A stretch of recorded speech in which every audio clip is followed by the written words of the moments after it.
UPSC में भी question आता है कि ऐसे लिख देगा, he is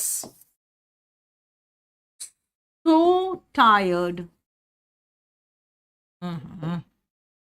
so tired that he cannot work anymore. He cannot work anymore. और यहां पे ब्रैकेट में लिखेगा रिमूव सो, ये लिखेगा। अब एक और क्वेश्चन आपको दिखा दूं मैं। She was too ill to stand.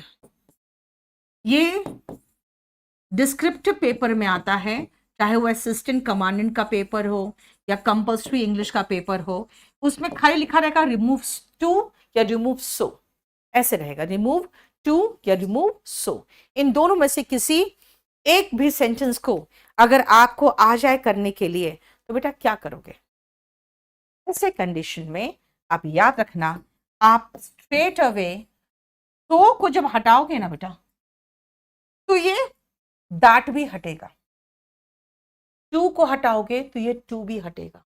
आप कहोगे मैम आपने सो को खाली हटाने बोला है, बेटा लिखा रहेगा सो, लेकिन सो का पेयर तो दैट है ना, तो सो का दैट भी तो हटेगा, दोनों हटेगा।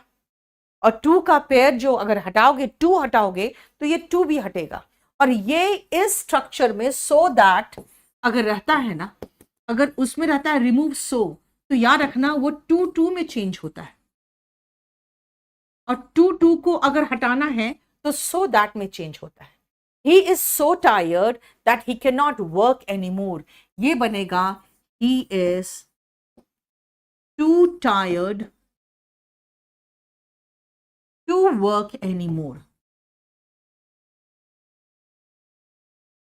ही is too tired to work any more. देख लो, समझ में आया? क्लियर?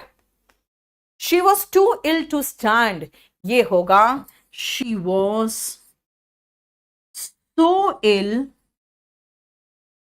दैट शी कैनॉट, मत लिखना, ये पास्ट टेंस में चल रहा है, तो कैनॉट का पास्ट टेंस होगा कुड नॉट या कुडंट स्टैंड। ये देखो,